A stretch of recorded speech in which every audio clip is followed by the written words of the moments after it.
ನಟ Darshan the devil ಸಿನಿಮಾದ ಕಾರ್ಯ ಮುಗಿಸಿದ್ದಾರೆ. ಈಗ ರೇಣುಕಾಸ್ವಾಮಿ ಪ್ರಕರಣದಲ್ಲಿ ಜೈಲು ಪಾಲಾಗಿದ್ದಾರೆ.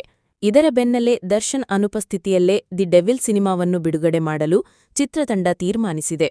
ಈಗ ಈ ಚಿತ್ರದ ರಿಲೀಸ್ ದಿನಾಂಕ ಪ್ರಕಟಿಸಲಾಗಿದೆ. ಇದೇ ವರ್ಷ ಈ ಸಿನಿಮಾ ಬಿಡುಗಡೆಯಾಗಲಿದೆ. ಡಿಸೆಂಬರ್ 12ರಂದು ದಿ ಡೆವಿಲ್ ಸಿನಿಮಾ ಅದ್ದೂರಿಯಾಗಿ ತೆರೆ ಕಾಣಲಿದೆ. ದರ್ಶನ್, ರಚನಾ ರಾಯ್, ಶರ್ಮಿಳಾ ಮಾಂಡ್ರೆ ಸೇರಿದಂತೆ ಹಲವರು ಈ ಚಿತ್ರದಲ್ಲಿ ನಟಿಸಿದ್ದಾರೆ. ಇದ್ರೆ ನೆಮ್ಮದಿಯಾಗಿರ್ಬೇಕ್ ಹಾಡು ಬಿಡುಗಡೆಯಾಗಿದ್ದು ಸಾಮಾಜಿಕ ಜಾಲತಾಣದಲ್ಲಿ ಸಂಚಲನ ಮೂಡಿಸಿದೆ. ದರ್ಶನ್ ಅವರ ಸೋಷಿಯಲ್ ಮೀಡಿಯಾ ಖಾತೆಯಲ್ಲಿ ದಿ ಡೆವಿಲ್ ಸಿನಿಮಾದ ರಿಲೀಸ್ ದಿನಾಂಕದ ಬಗ್ಗೆ ಮಾಹಿತಿ ಹಂಚಿಕೊಳ್ಳಲಾಗಿದೆ.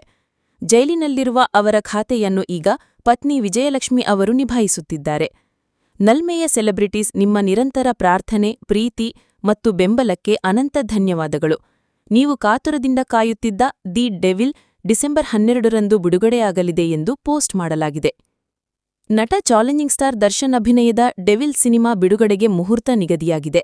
ಡಿಸೆಂಬರ್ 12ರಂದು ಡೆವಿಲ್ ತೆರೆ ಕಾಣಲಿದೆ.